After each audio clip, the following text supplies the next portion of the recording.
Bom dia, boa tarde, boa noite, né, a todos e a todas, dependendo do horário em que vocês nos assistirão. Sempre é um prazer tê-los aqui nos acompanhando. Nós teremos o prazer hoje de conversar com o professor Davi Rodrigues. O professor Davi Rodrigues tem trabalhado com uma questão que é muito importante para nós e com questões e ideias muito interessantes. Então, esta será uma reflexão, sem dúvida nenhuma, muito importante. A gente espera que todos vocês acompanhem e, obviamente, na sequência, façam as suas discussões, as suas reflexões e, sem dúvida nenhuma, as mudanças, né, que essas reflexões ou que essas discussões trarão para as práticas educativas, para os projetos pedagógicos de vocês.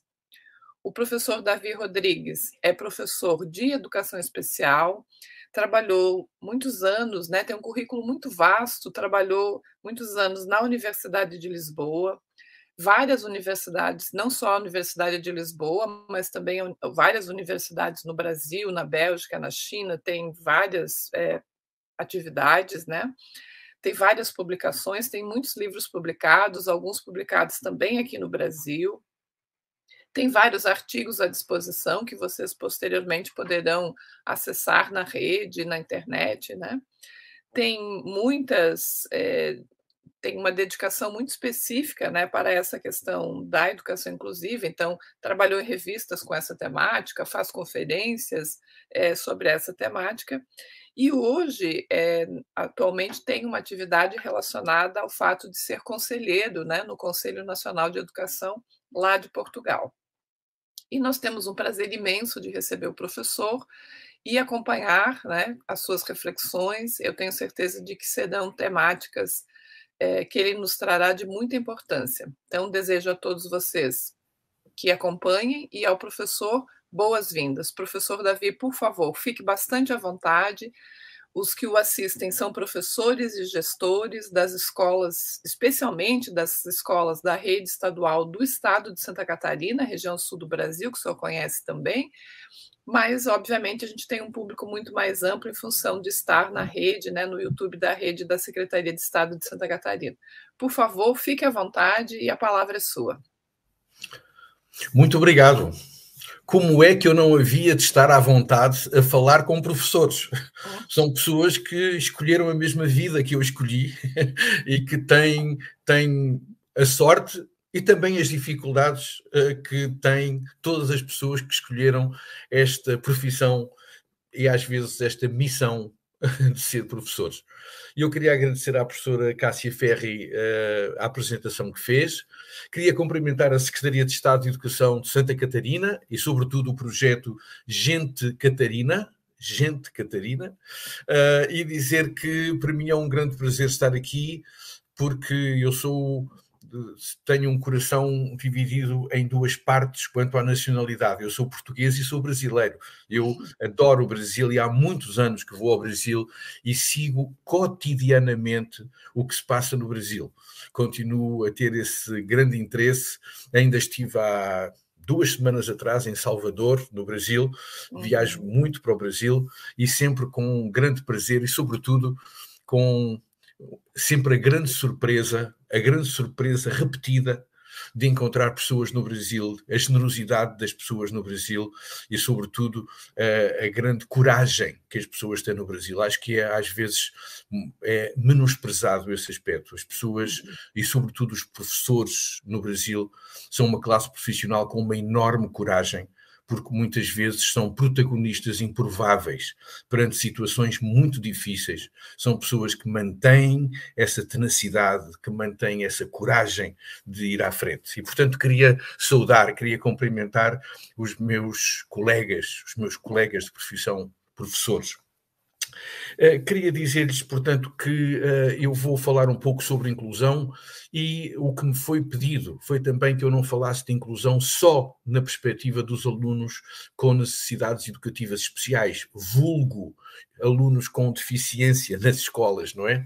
Hoje em dia, como nós sabemos, a inclusão é muito mais do que os alunos com condições de deficiência. Até vos vou dizer que às vezes há pessoas que dizem que os alunos com deficiência são muitas vezes até relativamente bem cuidados dentro das escolas em função de outros alunos que não têm muitas vezes esta perspectiva de apoio nas escolas. Falo, por exemplo, de alunos indígenas, de alunos quilombolas, de alunos imigrantes, que muitas vezes passam mais desapercebidos em relação ao apoio que eles precisam. E, portanto, quando nós falamos de inclusão, nós falamos de inclusão para toda a gente. Os ingleses falam-lhe de whole school approach, quer dizer, comprometer a escola toda. Uma escola inclusiva é uma escola que está toda comprometida, não só na sala de aula, não só no refeitório, não só no recreio. Toda a escola está comprometida. A escola está comprometida com a inclusão. E eu penso que é essa é esse o grande desafio. O grande desafio que nós temos em relação à inclusão é fazer com que a inclusão não seja só um lugar, não seja só uma pessoa, não seja só naquela semana, naquele dia, mas que a inclusão seja um valor, que seja um valor transversal, um valor que seja um valor permanente de toda a escola. E, portanto, gostava de vos dizer também que no meu lugar de fala de Portugal, nós temos feito um grande trabalho ao nível da inclusão e Portugal é hoje em dia dos países que merece mais atenção em relação aos progressos que se fizeram ao nível da educação inclusiva. Deixem-me só, muito rapidamente, dar-lhes alguns números. 99% dos alunos com condições de deficiência estão nas escolas regulares em Portugal. Em Portugal, todas as escolas funcionam em tempo integral. Todas as escolas funcionam em tempo integral. E isso permite, durante os 12 anos de escolaridade obrigatória, 12 anos de escolaridade obrigatória, permite que nós possamos planear e possamos executar programas de apoio aos alunos com dificuldades. Bom, feita esta pequena introdução, então gostaria de vos começar a falar um pouco mais daquilo que eu preparei para vocês e, sobretudo, não é propriamente uma aula, mas é, sobretudo, pontos que eu gostava que refletissem, que fossem discutidos. E talvez isto fosse uma boa ideia, era pegar naquilo que eu vou dizer e, se acharem que têm algum interesse, discutam com os colegas. Procuram perceber o que eu disse tem a ver com a vossa realidade. E isso talvez seja o mais importante que se pode passar nesta aula. Não exatamente o que eu diga, mas a conversa, a discussão, a negociação, a interpretação que vai ser dada por vocês nas vossas escolas. E, portanto, passaríamos talvez para o primeiro slide. O primeiro slide é basicamente esta ideia que a educação inclusiva é educar todos, sem dúvida. Todos os países estão interessados em educar todas as crianças, mas podem educar todas as crianças separadamente. Imaginem que eu tinha uma escola, olhem, quando eu era estudante, quando eu era criança, havia ainda escolas para meninos e escolas para meninas, não é? Quer dizer que nós podemos educar todos, mas a educação inclusiva é educar todos com todos. Quer dizer que nós não estamos só interessados em que todas as crianças tenham acesso à educação, mas queremos que as crianças tenham acesso à educação em interação, em ligação, em contacto umas com as outras. Porque as crianças têm uma característica que é fantástica e que as identifica a todas, é serem crianças. Mais do que serem meninos ou meninas, ou serem meninos de um meio mais rico ou do meio mais pobre, ou serem meninos que têm uma determinada etnia ou outra etnia, o que torna as crianças comuns é esta ideia de serem crianças. E é isso, talvez, que a educação inclusiva nos chama a atenção. Educar todos, sem dúvida, mas educar todos com todos. Próximo slide, por favor.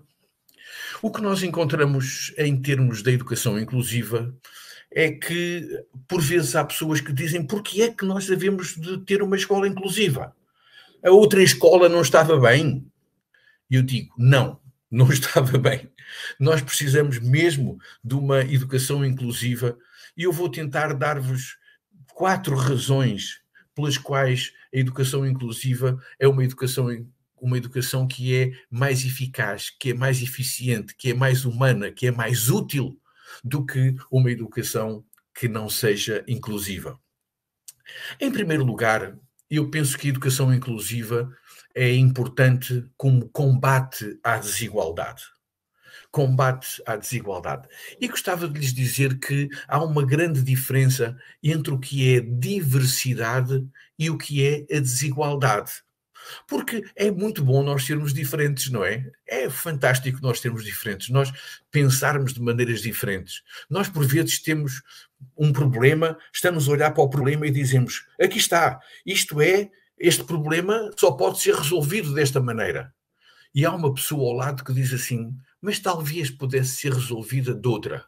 E nós dizemos: mas eu nunca me tinha lembrado disso. Como é que isso é possível? É possível porque nós somos diferentes, porque nós temos esta diversidade. Nós olhamos para o mundo com olhares diferentes. E isso é um enriquecimento. É o facto de nós termos capacidades e de termos culturas que são diferentes. Mas queria-vos chamar a atenção que desigualdade é outra coisa. A desigualdade não é simplesmente nós termos esta diferença de opiniões. A desigualdade é nós sermos considerados por aquilo que não fizemos. Quando nós dizemos que uma pessoa, por exemplo, é mais considerada por ter nascido numa família rica ou ter nascido numa família pobre, menos considerada. E como é que nós pensamos que uma pessoa, dependendo da sua origem étnica, é mais considerada ou menos? Como é que nós podemos pensar que não é a mesma coisa ser homem e ser mulher? Pois não, não é tantas coisas, não é? Mas tantas coisas para as quais nós não fizemos nada para as ter. E eu não fiz nenhum pedido para ter nascido homem. Eu não fiz nenhum pedido para ter nascido português, como se nota, não é? Não fiz nenhum pedido para ter nascido na família que eu nasci. E, no entanto, tudo isto condiciona fortemente a minha vida e dá-me privilégios ou dá-me, eventualmente, certos tipos de segregações para as quais eu não fiz nada. E é muito interessante, eu estou a ler agora um livro que se chama exatamente sobre meritocracia, e em que se diz como é incrível que certas pessoas que tiveram isto de bandeja, tiveram um conjunto de privilégios de bandeja, dizem que ao fim e ao cabo isso foi fruto do seu trabalho. Eles são assim porque trabalharam muito. E às vezes é uma enorme injustiça, porque acaba por sugerir que as pessoas pobres nunca trabalharam nada e é por isso que eles não têm coisa nenhuma. É isto que tem a ver com este aspecto da desigualdade que eu vos estou a falar. A desigualdade é uma pobreza. A desigualdade é um problema, é uma pobreza, tanto ao nível pessoal como ao nível das comunidades, dos países. Os países mais desiguais são países que efetivamente consideram as pessoas por aquilo que eles não fizeram. Por isso, a educação inclusiva é uma forma de combater a desigualdade, no sentido em que põe todas as crianças a aprenderem em conjunto e, de certa maneira, a procurar que eles tenham as mesmas oportunidades, ou pelo menos oportunidades mais semelhantes, pelo facto de todas terem que aprender em conjunto. Próximo slide, por favor. A segunda questão tinha a ver com o facto de nós sabermos hoje que os meios que são mais heterogéneos, que são mais diferentes, meios que são mais dinâmicos, são meios que são melhores para a educação. Nós, aliás, sempre soubemos disso. Eu imagino que os meus colegas professores, quando acabam o seu trabalho, vão começar a andar com os filhos para o balé e para a catequese e para os escuteiros e para a natação. Todos nós achamos que os meios mais ricos são meios melhores para a educação dos nossos filhos. E isto foi fundamentado, não há muitos anos atrás, com o conceito de neuroplasticidade. E o conceito de neuroplasticidade é um conceito muito interessante e que eu podia talvez resumir em 2 palavras. Neuroplasticidade quer dizer que o nosso cérebro é plástico, no sentido de ser moldável. E o que é que molda o nosso cérebro? O que molda o nosso cérebro são as experiências que nós temos ao longo da nossa vida. E é por isso que todos os nossos cérebros são diferentes, porque foram moldados de forma diferente, porque ninguém tem exatamente a mesma vida que a pessoa ao lado, não é? E, portanto, é isso que vai moldando o nosso cérebro. E essas experiências que nós vamos tendo, quanto mais ricas, obviamente, mais rico vai ser o nosso cérebro, mais possibilidades vai ter ele de responder e de ter soluções mais diferentes, mais criativas para os nossos problemas e para as questões que se nos colocam. E por isso nós precisamos de ambientes diversos para favorecer o desenvolvimento humano. Vygotsky, um histórico psicólogo russo, dizia: tornamo-nos nós através dos outros. Tornamo-nos nós através dos outros, não é? E é isso que, de certa maneira, Vygotsky queria dizer, que a nossa arquitetura cerebral, a nossa estrutura cerebral é também feita a partir desta interação que nós temos com os outros. Por isso, a educação inclusiva também é útil por isso, porque se passa em ambientes que são diversos e ambientes que favorecem o desenvolvimento humano, que favorecem também, obviamente, o desenvolvimento do nosso cérebro. Próximo slide, por favor. A terceira questão é que a educação inclusiva tem também a ver com a questão da aprendizagem. Não tem só a ver com a questão do desenvolvimento, mas tem a ver também com a questão da aprendizagem. E nós hoje também sabemos que existem vários estilos de aprendizagem. Muitas vezes nós falamos dos estilos. Se me permite, vamos só olhar o slide seguinte e voltamos depois para trás, por favor. Nós temos diferentes estilos de aprendizagem, não é? Mas temos aí um estudante no meio, e nós, se pensássemos até de uma maneira muito rápida, nós temos aqui 4 estilos diferentes de aprendizagem. Há pessoas que aprendem a ver, não é? Muitas pessoas que dizem assim: eu não me lembro do que dizia no livro, mas sei que está na página do lado esquerdo em baixo. Eu sei que está lá. São aprendizes visuais. Temos também pessoas que preferem ler e escrever. Há pessoas que aprendem a escrever, a tomar notas. Há pessoas que aprendem auditivamente, aprendem melhor quando ouvem. E quando ouvem não se esquecem, aprendem melhor quando ouvem. E há também aprendizes chamados sinestésicos, as pessoas que aprendem melhor com métodos ativos, quando podem executar qualquer coisa, quando podem, por exemplo, dramatizar qualquer coisa, quando, de certa maneira, quando a aprendizagem lhes passa pelo corpo. E, portanto, slide anterior, por favor. Portanto, o que nós temos aqui é que nós temos diferentes estilos de aprendizagem. Nós temos diferentes estilos de ensino, mas também temos diferentes estilos de aprendizagem. E outra vez aqui, a educação inclusiva é importante. E porquê é que é importante? Porque nos permite contactar com pessoas que têm estilos de aprendizagem diferentes do nosso. E isso é fundamental. Porque o facto de eu estar a contactar com pessoas que aprendem de forma diferente do que eu aprendo, ajuda a minha própria forma de aprender. Há muitos estudos feitos sobre isso e encontramos muitas vezes, até há um estudo muito interessante feito com pares de alunos, em que há um aluno, por exemplo, que diz, perante um problema, diz: olha, isto resolve-se assim, e faz uma conta e resolve o problema. E há um colega ao lado que faz aquela pergunta terrível, diz: porquê? Ele diz: porquê? Porque é assim que se faz a conta. Não, porquê? É porque para mim, e então ele faz um esquema.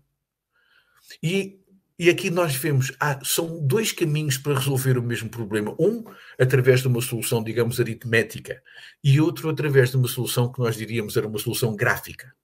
No entanto, o facto desse problema ter sido resolvido destas 2 maneiras, sem dúvida que enriquece os 2 alunos. O aluno aritmético aprende o gráfico e o aluno gráfico aprende o aritmético. E por isso nós precisamos de educação inclusiva também, porque aprendemos melhor quando aprendemos e ensinamos. Não se esqueçam que os alunos também podem ensinar. Não se esqueçam que os alunos também podem ensinar, da mesma forma que nós esperamos que os professores aprendam também, não é? Os professores aprendem e os alunos ensinam. Mas nós aprendemos melhor quando aprendemos com pessoas que têm uma forma diferente de aprender daquela que nós temos. E a educação inclusiva também é importante para isso. Próximo slide, por favor. Próximo slide, por favor. E, finalmente, há uma questão muito importante também sobre a vantagem que pode ter a educação inclusiva, que é o facto de, quando nós estamos em ambientes que são ambientes inclusivos, nós temos acesso a culturas diferentes, temos acesso a colegas que têm origens socioeconómicas diferentes. E aprendemos aí uma coisa muito simples, uma coisa muito óbvia. É que todos somos humanos e que sabemos coisas diferentes. Mas que o facto de nós sabermos coisas diferentes não quer dizer que essas coisas sejam mais ou menos valiosas.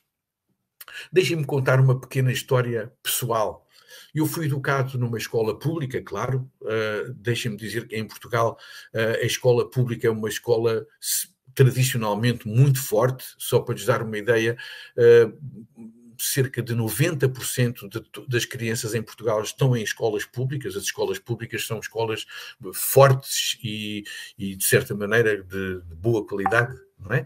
Mas então eu fui educado numa escola pública e então na minha escola havia meninos que eram oriundos muito de meios rurais.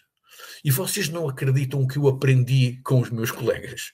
O que eu aprendi com eles sobre o que era o tempo das colheitas, sobre como é que se cultivavam as coisas, sobre qual era o tempo para podar as videiras e as árvores, sobre o que eram as estações, como é que se tratavam dos animais, tanta coisa que eu aprendi com eles. Tanta coisa. Isso só me foi possível porque eu estive numa escola pública em que todas as crianças da minha comunidade iam a essa mesma escola.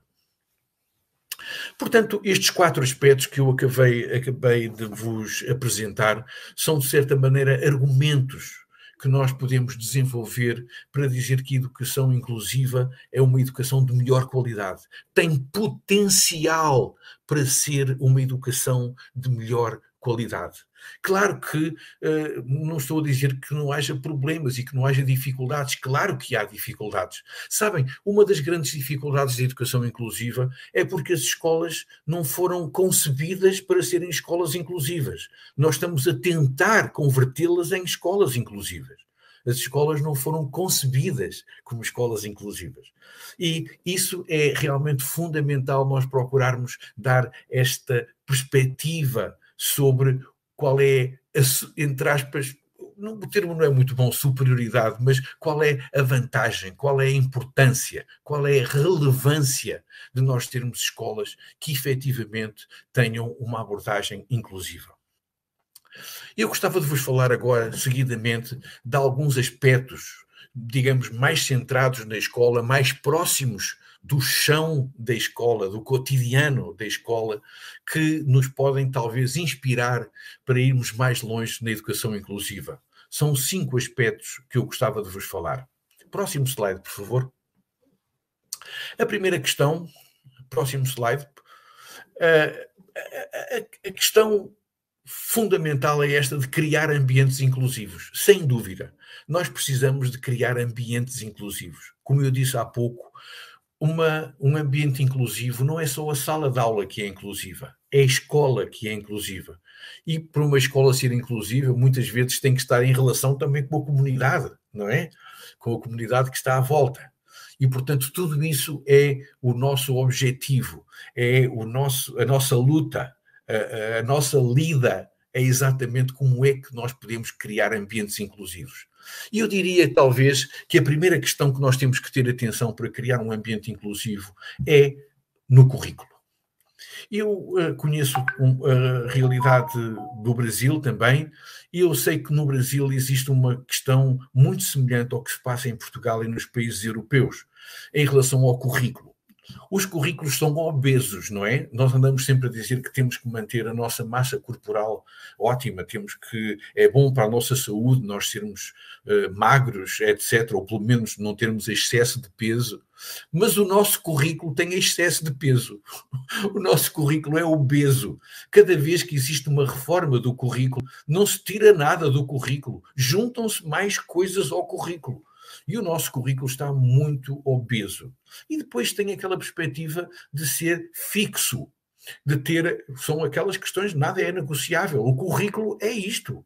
É como se diria em inglês, take it or leave it. Ou tomas ou largas, não é? O currículo é fixo.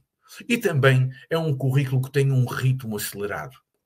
Muitas vezes, quando nós falamos com professores, há professores que dizem: eu não sei como é que é possível cumprir o currículo, porque o currículo exige um ritmo de progressão que muitos alunos não são capazes. Aliás, até há professores que dizem que a maioria dos alunos não são capazes de seguir o ritmo que o currículo impõe.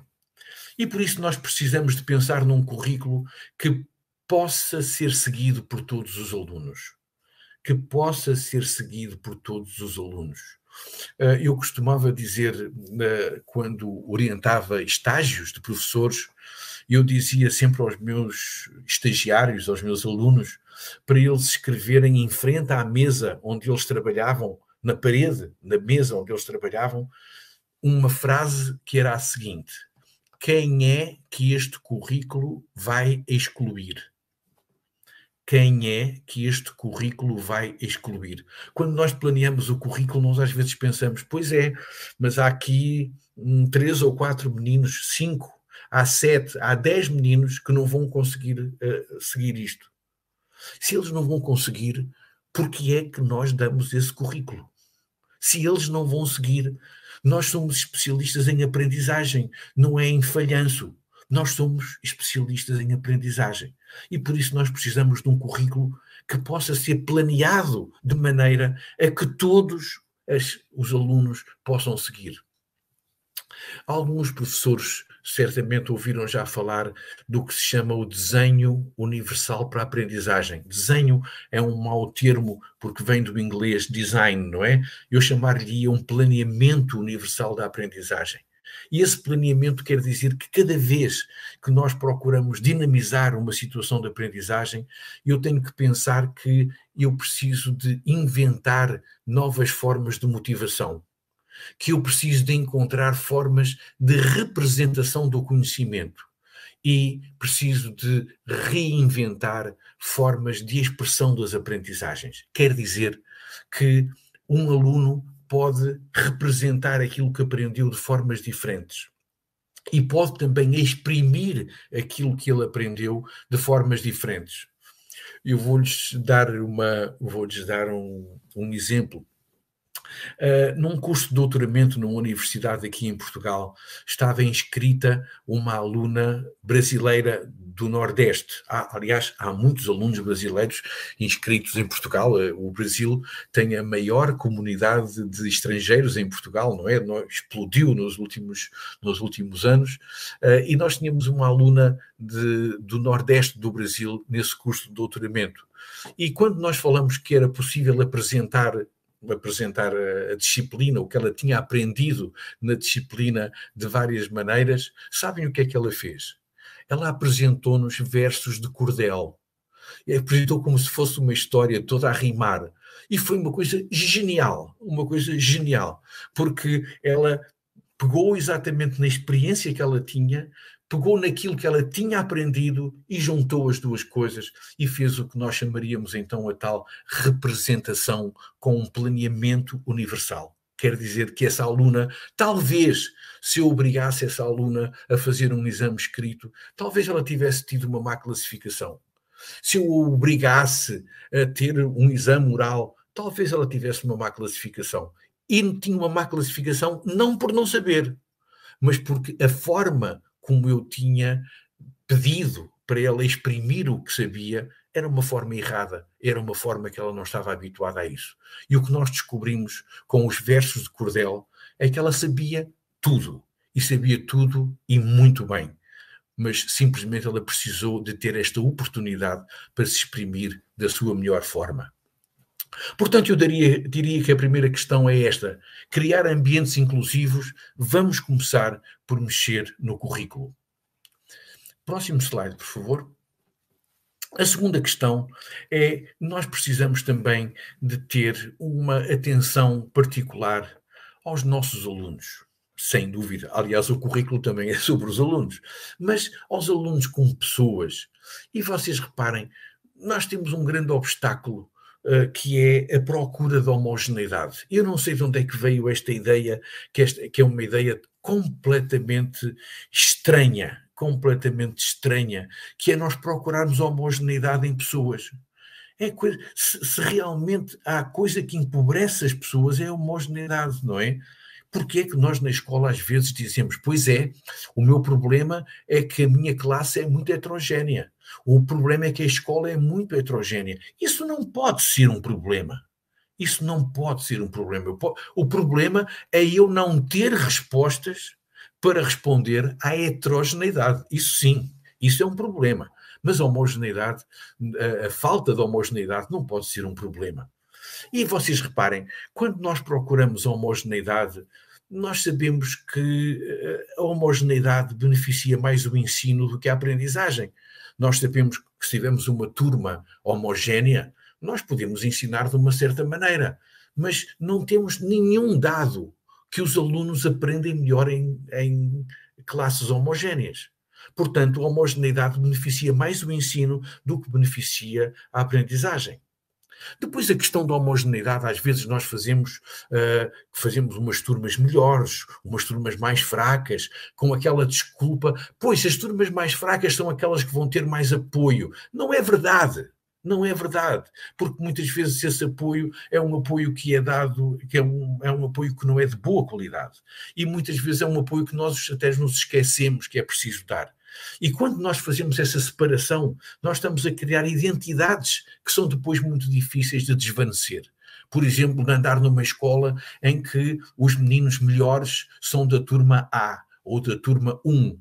E os meninos piores são os que são da turma 15. Isso é uma identidade que é difícil de desvanecer ao longo da vida de todos os estudantes. E, finalmente, a homogeneidade, a procura da homogeneidade empobrece o ensino. Porque empobrece o ensino porquê? Porque se eu tenho uma turma que eu acho que é homogénea, eu já sei como é que a vou ensinar e, de certa maneira, eu não sinto necessidade de procurar novas formas de os ensinar, porque eu já sei que aquela fórmula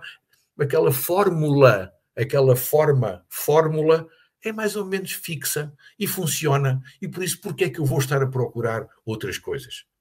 Por isso, tenham atenção, por favor, a isso, aos alunos, que a procura da homogeneidade é um empobrecimento e é um obstáculo à educação inclusiva.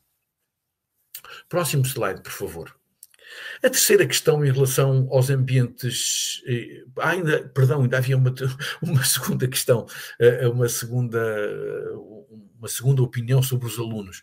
É pensar também na importância da participação dos alunos no seu processo de aprendizagem. Há pouco tempo, o Conselho Nacional de Educação em Portugal produziu um documento, que eu acho que é um documento muito interessante, sobre a voz dos alunos.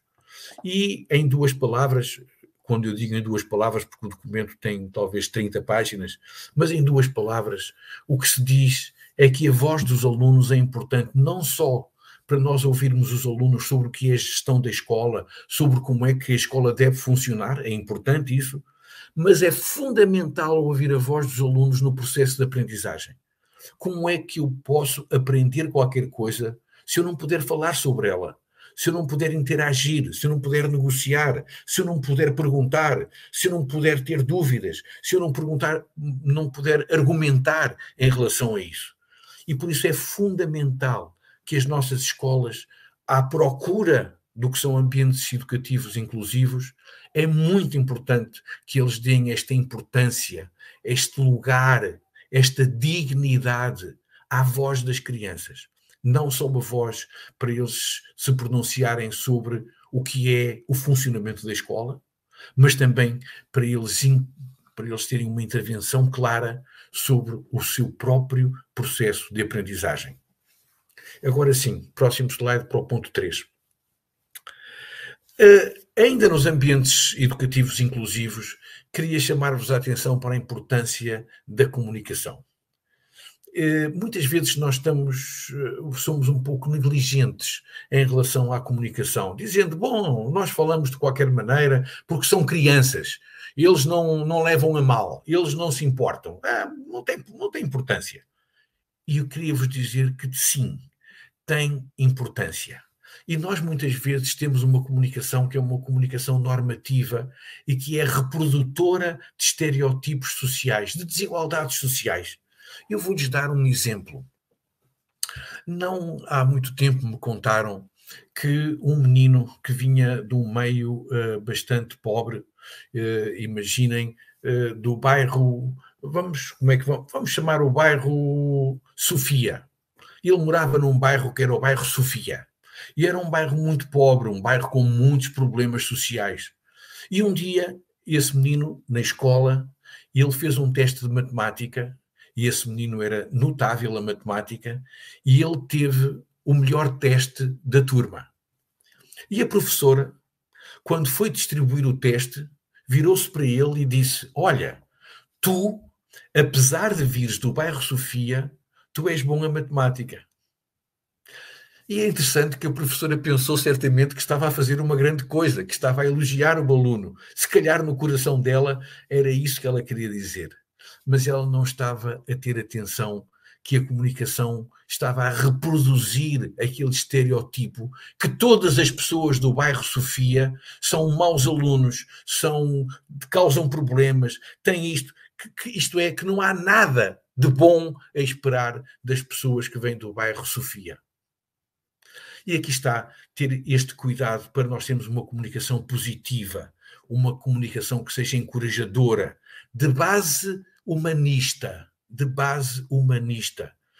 Na Declaração de Independência dos Estados Unidos da América, ainda no século XVIII, dizia-se que todos os seres humanos procuram a felicidade. Todos os seres humanos procuram a felicidade. E procurar a felicidade quer dizer que todas as pessoas têm meios para atingir os seus fins e fazem o melhor que podem para atingir os seus fins e, de certa maneira, também para procurarem ter uma vida feliz e tornar a vida das pessoas que estão à sua volta uma vida feliz também. Precisamos de acabar com esta ideia na comunicação de nós e eles. Somos nós somos os bons, aqueles que não têm problemas nenhuns, aqueles que são quase perfeitos, e eles, que são as pessoas que têm os problemas todos, os do bairro Sofia, que têm os problemas todos. Eu já ouvi, por exemplo, em vários países, no Brasil também, que há pessoas que dividem a população em bandidos e cidadãos de bem. Eu acho isso incrível, quer dizer, como é que se coloca um carimbo de bandido numa pessoa para ficar para o resto da vida dela, ou para ser tratada dessa maneira toda a sua vida. Isso não é uma questão humana, isso não é uma questão ética, isso não é uma questão solidária. E, portanto, nós precisamos de pensar, outra vez regressando a uma declaração da Unesco de 2017, que eles dizem "Every child matters and matters equally". Quer dizer, todas as crianças importam e importam da mesma maneira. Vou dizer outra vez. Todas as crianças importam e importam da mesma maneira. Isto é, todos os alunos, todos os 35 alunos que nós temos, importam todos da mesma maneira. Próximo slide, por favor. Uma questão muito importante é a organização da escola. E quando nós pensamos na organização da escola, é nós pensarmos numa escola para aquela comunidade. Uma única escola para aquela comunidade. E não uma escola que faça pequenas escolas dentro dessa escola. A escola para os meninos especiais e para os meninos normais. A escola para os meninos imigrantes e para os meninos brasileiros. A escola para os bons alunos e a escola para os maus alunos. não pensarmos numa escola que seja compartimentada. Aliás, penso que todos os colegas ficaram muito espantados aqui há uns tempos atrás, quando houve um alto responsável do governo do Brasil que disse que as crianças com deficiência atrapalhavam os outros, não é? Eu acho que esse responsável, há muito tempo que ele não devia entrar numa escola. Ele não percebia o que se estava a passar realmente nas escolas.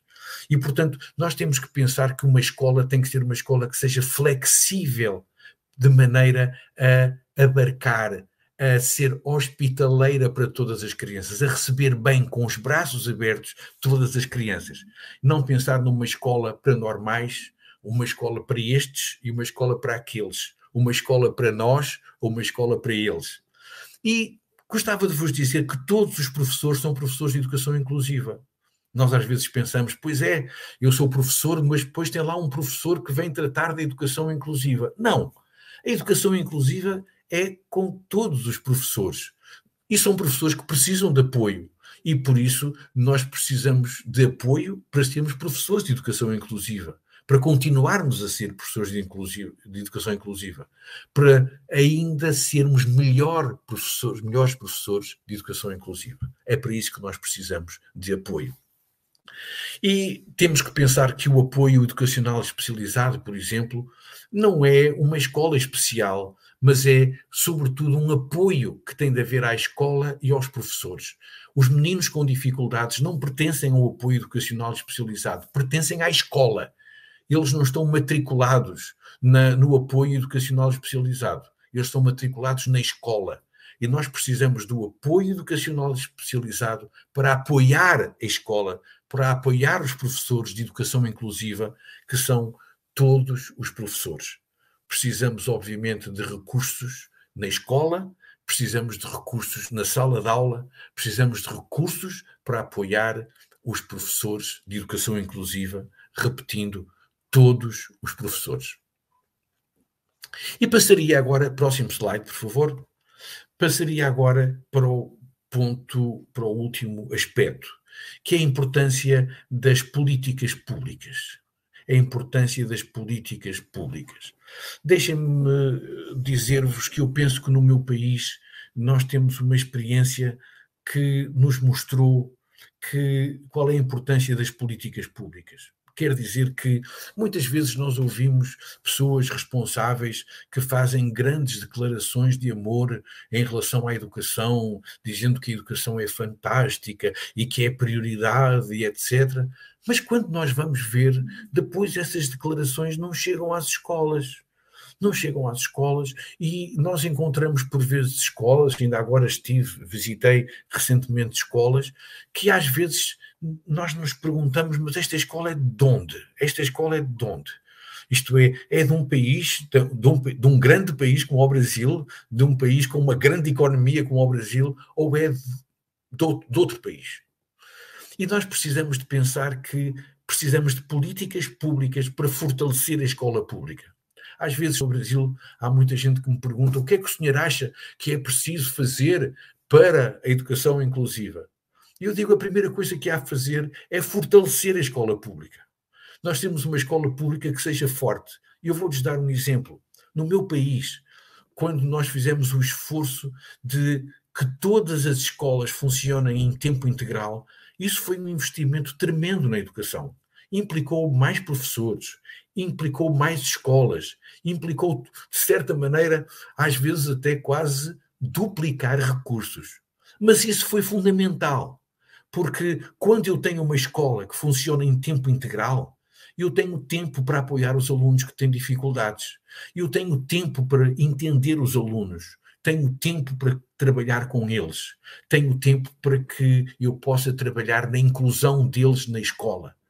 E é muito mais difícil, concordarão comigo, é muito mais difícil que este trabalho possa ser feito se não houver uma escola que funcione em tempo integral. Por exemplo, ou os recursos em relação à formação de professores, os recursos relacionados com a própria carreira dos professores, os recursos relacionados com o equipamento das escolas, tantas questões que são fundamentais para nós percebermos o que são a importância, a importância que têm as políticas públicas para o desenvolvimento da educação inclusiva.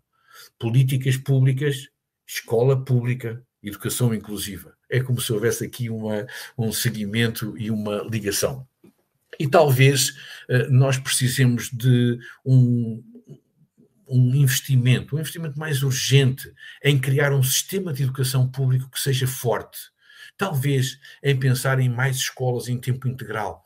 Por exemplo, há pouco tempo eu estive, como eu lhes disse, estive em Salvador, e em Salvador há menos de 10% de escolas que funcionam em regime de tempo integral. Menos de 10%. E encontramos, obviamente, como em todo o Brasil, escolas fantásticas e escolas criativíssimas e com projetos fantásticos, mas ao lado dessas escolas encontramos escolas que muitas vezes estão muito desapossadas dos instrumentos que são fundamentais para elas poderem ser, olhem, poderem ser o quê? Poderem ser as escolas onde nós gostávamos que os nossos filhos fossem educados. Talvez é um bom critério para nós definirmos o que é uma educação de qualidade. É a escola em que nós queríamos que os nossos filhos fossem educados. Próximo slide, por favor. Há pouco tempo, próximo slide, por favor. Dir-vos-ia talvez, e em termos de síntese, que eu diria que a nossa escola tem uma enorme importância, e isso foi muito claro a seguir à pandemia. Estamos agora, já podemos começar a falar no a seguir à pandemia, espero que isso seja verdade, mas a importância da escola para a cidadania, sem dúvida. Nós queremos alunos que sejam participativos, que sejam conscientes. Precisamos de alunos que tenham conhecimento, que saibam o que é o mundo, que conheçam, tenham uma perspectiva unificada do que é o mundo, mas que também tenham um valor sobre o emprego. Eu sei que o vosso projeto do Gente Catarina tem uma importância fundamental sobre a questão da infrequência, não é? De muitos alunos que saem da escola precocemente. E é preciso dizer a esses alunos, isso é com base em estudos internacionais, que os alunos que saem da escola precocemente têm menos trabalho e pior trabalho. Têm menos trabalho e pior trabalho. E é preciso dizer-lhes que é muito importante a escola, até mesmo em termos do que é a sua vida, do que é a sua possibilidade de terem uma vida bem-sucedida. Em segundo lugar, para chegar a todos, a escola tem que continuar a mudar. Sem dúvida, a escola tem mudado muito. Aquelas pessoas que dizem que a escola são do século XIX, a escola é do século XIX, são pessoas que devem ter batido com a cabeça em qualquer lugar, não é? Porque a escola mudou muito desde o século XIX, mas é preciso que ela continue a mudar, talvez mais depressa, e mudar no sentido inclusivo. E precisamos também de pensarmos que a escola tem que mudar para um espírito de fraternidade. Isto é, dentro não de uma perspectiva de mercado, não numa perspectiva de andarmos a dominar uns e os outros, mas numa perspectiva de fraternidade. E talvez as escolas tenham que mudar não só em relação aos direitos humanos, mas também em relação aos deveres humanos.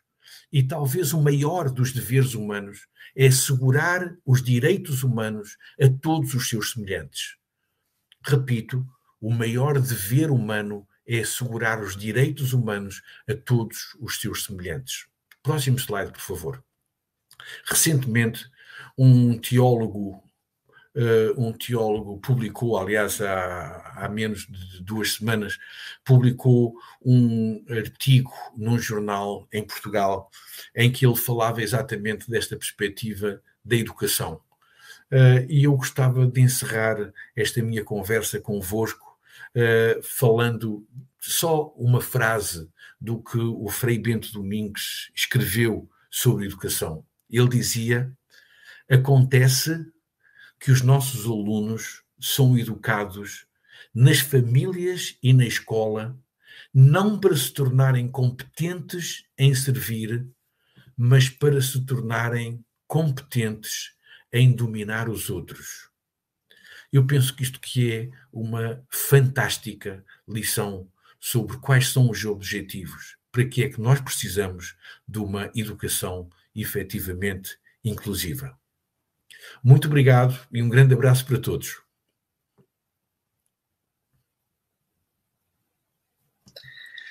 Professor Davi, não há palavras, eu penso, para lhe agradecer, né?